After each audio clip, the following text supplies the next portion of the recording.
Hi, listeners. Welcome to the Grief Out Loud podcast produced by the Dougy Center for Grieving Children. I'm Jana DeCristofaro and wanted to give you just a little heads up as you listen to this episode. You'll be hearing references to our old name, which was Dear Dougy. So just so you don't get too confused, you're listening to the right podcast, and we look forward to bringing you even more great content under the Grief Out Loud name. Thanks for joining us.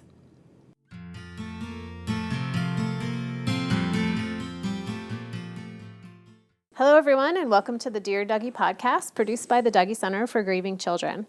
I'm Jana DeCristofaro, and thank you for tuning in today. This podcast is meant to open up the often avoided conversation about grief. While loss is something we will all experience throughout our lives, when it occurs, most of us are left not knowing what to do, how to feel, or how to talk about it. So whether you're grieving a loss or wanting to support someone who is, we hope these podcast conversations lead to a better understanding of grief and also give you some ideas and inspiration for how to show up for yourself and those you care about. Today I'm joined by two amazing colleagues in the children's bereavement world. Cristina Flores and Flor Guebara are part of Bo's Place, a grief support program similar to the Dougy Center based in Houston, Texas. Welcome, Cristina. Welcome, Flor. Thank you, Jana. This is Cristina. Thank you, Jana. This is Flor.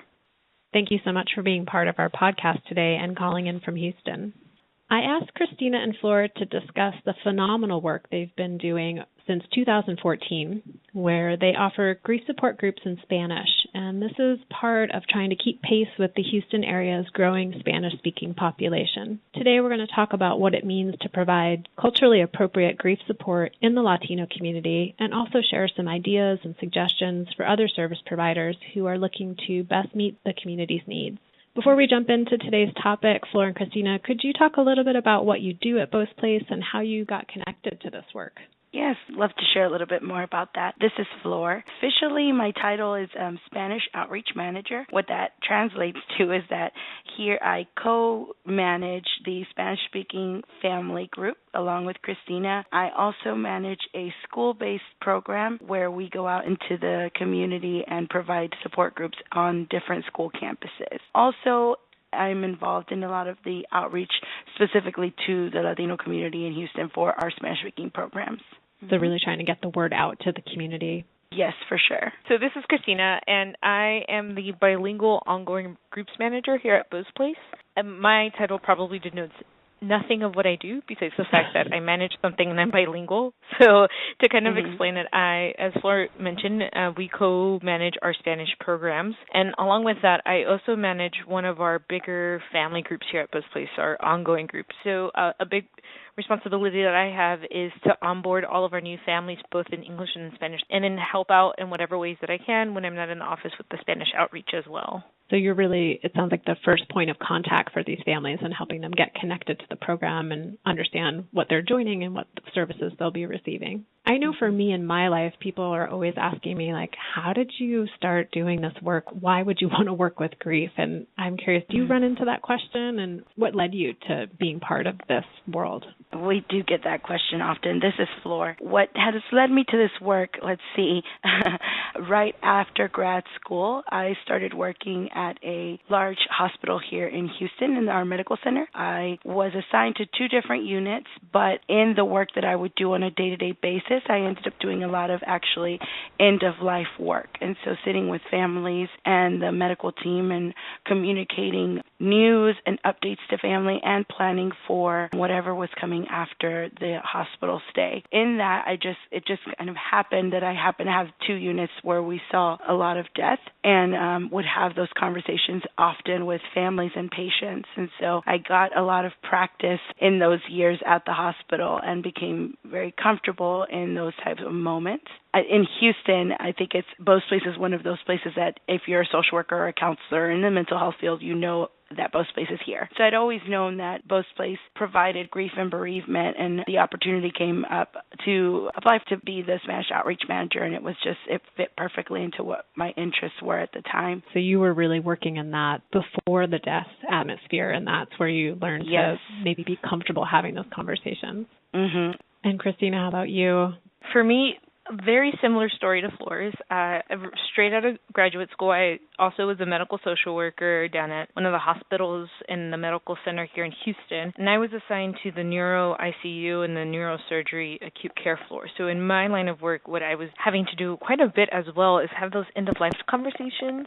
What made my work a little bit different than Flor's is that it was a very sudden or unexpected death that was occurring, because a lot of people don't know that they have something going on with their brain until something's going on with their brain. And so quite a bit of my work was having to help people kind of accept the reality of what was going on and make that decision as to whether or not to either elect hospice or withdraw life-sustaining treatment. I was already involved in that type of work. My undergraduate degree is in child development, and so I, in the place of my heart, have always had a desire to work with kids again at some point, and Beau's Place kind of just fell into my lap in a place when I wasn't looking for a new job, but it brought everything that I had been passionate about. Trying to see families on the long term after seeing them in the hospital was one of those things. Second, working with kids, and I was able to use my Spanish skills, of which I wasn't using as much in the hospital, and so I was really thrilled to be able to bring in all the components that I was really passionate about and really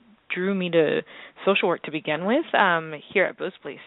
I feel like so many of us in this field have a similar story of working in different areas, using some of our skills, and then coming together at a children's bereavement program and feeling like, this is what I've been wanting to do, and I'm really glad this place exists.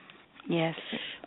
So I'm curious, when you think over the last 3 years of the work that you've been doing in the Latino community, both in the schools and at Beau's Place for the ongoing grief support groups, what are some of the biggest lessons you've learned along the way? This is Flor. Some of the really important lessons I think that we've come to learn here through our experience at Beau's is that a lot of us in the community and even in mental health or outside of mental health sometimes think that Latinos have a hard time seeking out services, and there's a lack of that want for the type of services that mental health nonprofits offer. And really we've realized that it's a lot more about the accessibility of our services. As we've made our services more accessible, we've seen a huge increase in the amount of people that are calling to register for groups. What are some of the barriers to accessibility that families were identifying? I think one of the ones that comes to mind right away is definitely just language barriers. And when we talk about language, it's really about who is the person that's going to answer the phone, the first person that they will talk to when they call your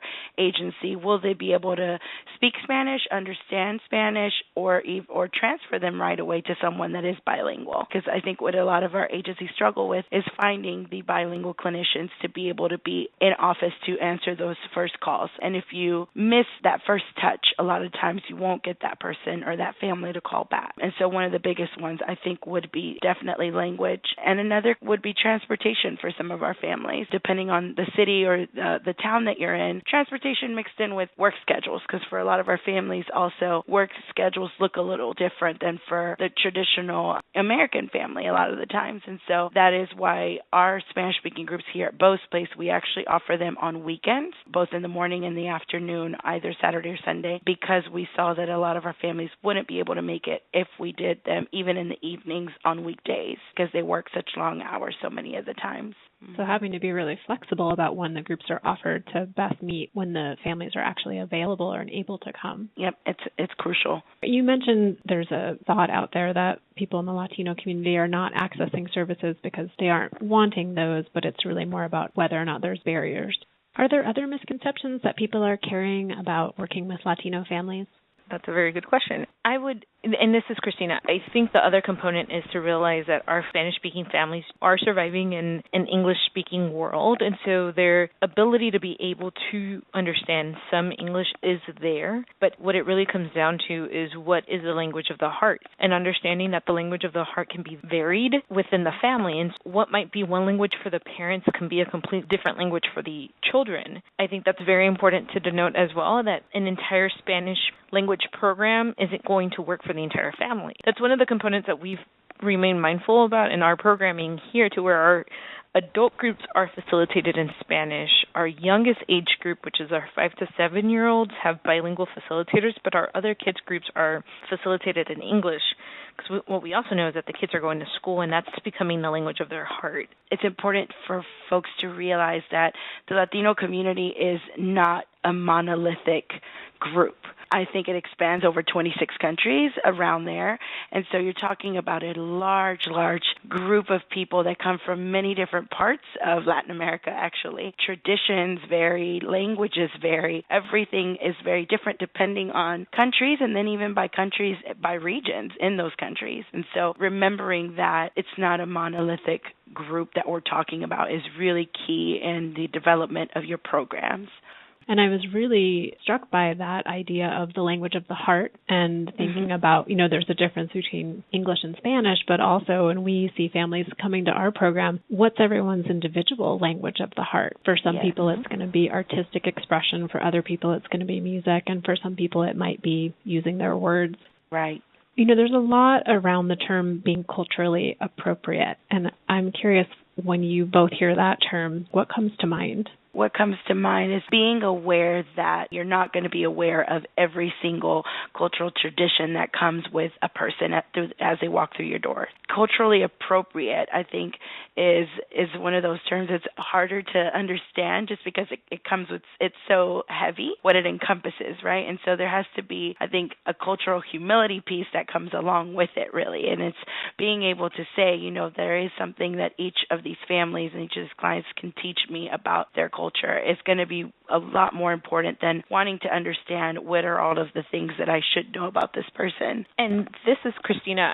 What I also want to note to that is that the cultural appropriateness also encompasses cultural awareness of one's own culture. And so being able to acknowledge this is my culture and this is the culture that I'm coming from, and I want to learn more about your culture is very important, because in the same way that we have our clients or our families teach us about their traditions, we have to remain aware of where we're coming from. I can't tell you the number of times we've had people tell us, well, I grew up in this community. I'm kind of like them, and the kind of like isn't the same. I also will give the example that Flor's family is from one country, my family's from another country, and there are a number of times that we can't agree on a word that we want to use for our programming or phrasing or putting things together. We'll be in our office and kind of just try to get our mothers on the phone to try to dispute our conversations that we're having as to what's the correct terminology, but being aware that we both recognize that we come from two very different cultures and still trying to understand the other to be able to provide the service to this larger community is very important. So when you mention cultural appropriateness, I also associate cultural awareness to that as well. And here at Bo's Place, we talk a lot about what each person's worldview is. In our trainings and in our conversations with volunteers, we have this discussion about what your personal worldview is, right? Because for a lot of people, when you start talking about culture, for some it can be confusing, right? Because some people think, I don't have special cultural traditions. But if you think about it in a sense of what your worldview is, we each have a unique worldview that for some can be easier to understand when having that conversation of cultural awareness and cultural appropriateness. Seems like a broader term that could encompass so much around the economic world that you grew up in, the education world that you grew up in, all the different things that we take in both explicitly and implicitly from how we were raised and where we were raised. Exactly. Do you have a sense of how losses other than death affect the grief of the families that you work with?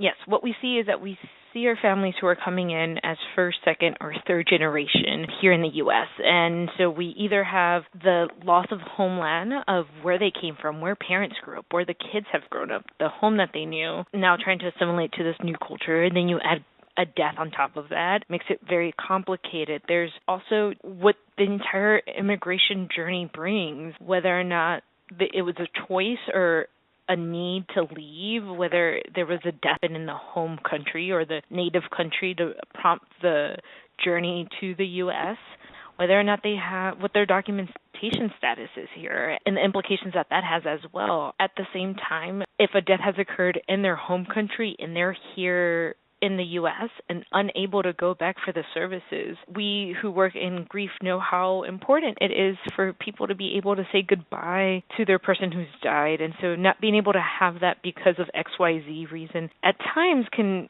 put different barriers or bumps along the grief journey. I think we also see maybe mom and dad were engineers and teachers in their home country, in their native country, and then they make it here, and they don't have that availability to do that anymore. And so there's a loss of income, a very different style of living that they're used to because of a need for safety as well. So realizing that there's a wide variety of other losses that maybe aren't as tangible or as easy to put into a tangible way of talking about that these families are carrying with them. Yes, for sure. Those secondary losses are going to definitely impact their journey.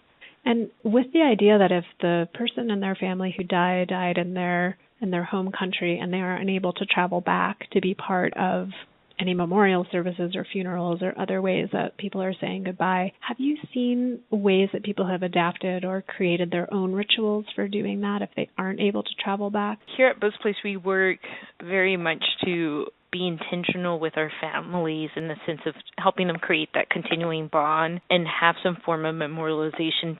Financially speaking, it's very hard to go out and start your own scholarship fund or start your own race, but we provide them with ideas of what they could do. And so some people will have some sort of service here. We've seen balloon release is probably the number one thing I hear of. They'll just gather a couple of friends together and tie some balloons, do that ceremonial goodbye in that regard. And another tradition that a lot of families from different parts of Latin America also have is, and specifically Mexico, because of the tradition of Dia de los Muertos or Day of the Dead. A lot of families have mini altars at their houses, and that they stay up sometimes throughout the entire year, and that they memorialize or honor their loved one in that way in their household. And so at Bo's Place, we've actually began to offer that as a part of our special programming. We create 2 altars, one here at Bo's Place and one out in the community at an exhibit for Day of the Dead. And throughout the month of October, all families that participate in Bo's Place programs are welcome to bring mementos to place on the altars. And we, all participate in honoring our loved ones through that tradition here at Bo's. Oh, and you offer that at Bo's Place and then also out in the community as well. Right. There's 2 altars that we build. And it's also, this is Cristina. The thing with our altars is this will be our 4th year of having the 2 altars, and as they're becoming a tradition or a ritual of Bo's Place as well, we're seeing the larger Bo's Place family participating in the ritual or the tradition as well. And so our altar that we build in our living room, what started off as a small corner of the living room now takes up half the living room, and it's a pretty large living room. And then in the community, we have also implemented a community component as well, where people who are walking by our altar have a way to commemorate the life of their person who died, whether or not they're a Bo's Place family member. They can add Post-its or different calaveras or the skulls that are typically associated with Day of the Dead to the altar as a way to commemorate that life of their loved one as well. And we're bringing these elements into our programming here, but also at the same time educating the rest of the community as to not only what it is that we do, but how we're implementing different components of this tradition within the certain parts of the culture into the larger programming here as well. It seems like it's resonating quite a bit for people regardless of their background. Along those lines, are there particular activities or topics that seem to work well with kids and or adults? One of the things that we've noticed throughout the years and through our programming is that for our Spanish-speaking groups, our families get really excited and into the family activities. And what that means is that usually as we participate in the support groups, everyone is in their own support group. So we separate children by age and grade level. Adults are with other adults. But when we have a family activity for the day, the entire family works on that activity together. And so being able to have those activities offered once in a while for our Latino families has been something really impactful, and we see that they truly enjoy being able to do that type of work together here at Bo's Place. That familismo aspect of it, right? When we talk about Latino families, one of the really big cultural components is that our family isn't just immediate family. A lot of the time it's that extended family. And so we're very, used to being able to do things together and being able to honor our loved ones together in these activities, and learning how to communicate with one another and support one another in that way has been of interest to a lot of our families. And so we try to incorporate more and more of these family activities now.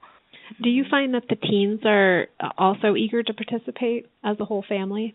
So this is Cristina. We still believe that the peer support model works very well, because the ability to be able to share with others who are within your age group who have experienced a similar situation. As those of us who work in this field and work in grief support know that the model works in that regard. Family activities that we'll add them in quarterly or so, and the teens are eager to sit down with their younger siblings and help them out. And at the same time, there's this level of almost pride that each family takes in what they're creating. There are times that some of our teen boys aren't too keen on sitting down for 40 minutes with their parents and doing an art activity, but they will still participate. And I think that's what makes that experience really unique, because we also do the family activities in our English-speaking groups, and at times our teens are not too keen on being downstairs with their younger siblings. It's really interesting to think about, because I know for us, occasionally we'll do like a candle lighting all together with kids and their adults, or teens and their adults, and kids who are pretty open in group don't say anything in the candlelighting once their adult is in the room. So It's interesting to think about teens being pulled in from that idea of, I'm going to help my younger siblings, or as a family, we're going to create this thing together and be really proud of what we're doing together. Actually took into account this cultural value of family into one of our special programs. In the spring, we have a Camp Healing Hearts, which is your traditional kind of camp environment, where we have cabins. In each cabin, there's like a 5 to 7-year-old girls' cabin and a 5 to 7-year-old boys' cabin. And the entire family goes on this weekend adventure at a grief camp. But for our Spanish-speaking families, we came up with Retiro Sanando Corazones, or Camp Healing Hearts in Spanish. And so essentially in this camp, all of the family stays together. So the family's in a cabin by themselves, and they do all the traditional camp activities together. So they do the ropes course together, and they do the canoeing together, and the horseback riding together. And we'll ask the kids who have gone to both, which one do you prefer? Do you prefer being with your peers in your own cabin, or do you prefer being with your family? And they honestly can't answer the question. They say they like both of them. They like being able to meet other kids their own age, but at the same time, they love being able to see their parents laugh again, or look like they're having fun again, or they enjoy spending that time together. And how fantastic that they have the opportunity to do both, and they can be in that place of saying, don't make me choose which one I like better, because they both are helpful to me. So in our last few moments, I would love to hear how has this work changed each of you? This is Flor. I think it definitely has given me another view on the preciousness of every moment that we have. And so really being able to sit with and be with families in those moments where it's hard to find a friend or a family member that's willing to do that has been such an honor. And it is on a day-to-day basis being able to be the first person that someone speaks to do an intake, or to say to a family, yes, we provide services in Spanish and they are free of charge. That in and of itself has been such a huge life changer, just because in social work and I think in mental health, services are so scarce that being able to say they are free and they're in Spanish is so huge. And how about for you, Cristina? For me, it amazes me the resiliency of people.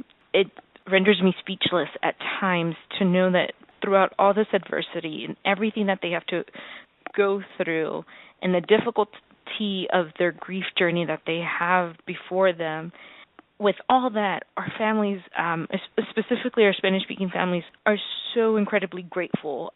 And it's a completely different level of gratitude than I've ever seen in my life. It has taught me to appreciate the small things and to know that, humans are capable of so much and that we're so resilient, given the support and the love that we all have. And then I think in the same way that, as Flor just explained, having come from a previous job where I had to say no quite often, being able to say yes, yes, it's in Spanish, yes, your kids can come, yes, it's free, is such an incredible feeling. And I can't tell you the number of times that I have sat orienting a new family to Beau's Place, that before, as I'm getting through my spiel of just talking about what we do here at Beau's Place, I've had a number of dads just stop me and say, wait, but how much does it cost?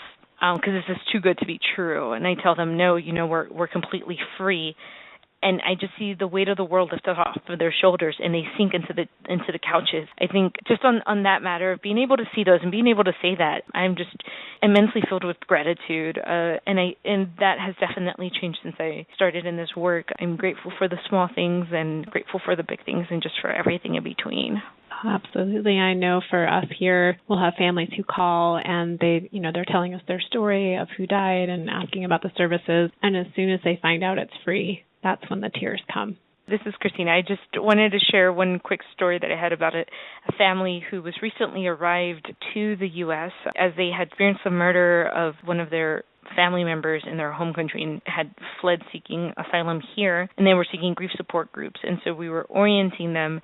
And as I'm going through everything, Dad just kind of breaks down and starts crying and says, never in my life would I had ever imagined being able to come into this country and be welcomed into an organization like this with open arms. And that, at that moment, I was like, that's just why we do what we do in that regard, to know that this is a safe place for everyone. So powerful. And I'm just really grateful to both of you for the work that you've been doing for the last 3 years, and to Beau's Place for starting that work many years ago. If people want to connect with you and learn more about your work, what's the best way for people to get in touch with you? We have our website. That's just beausplace.org. Our website actually is in English, and there's a special button on the top hand right corner.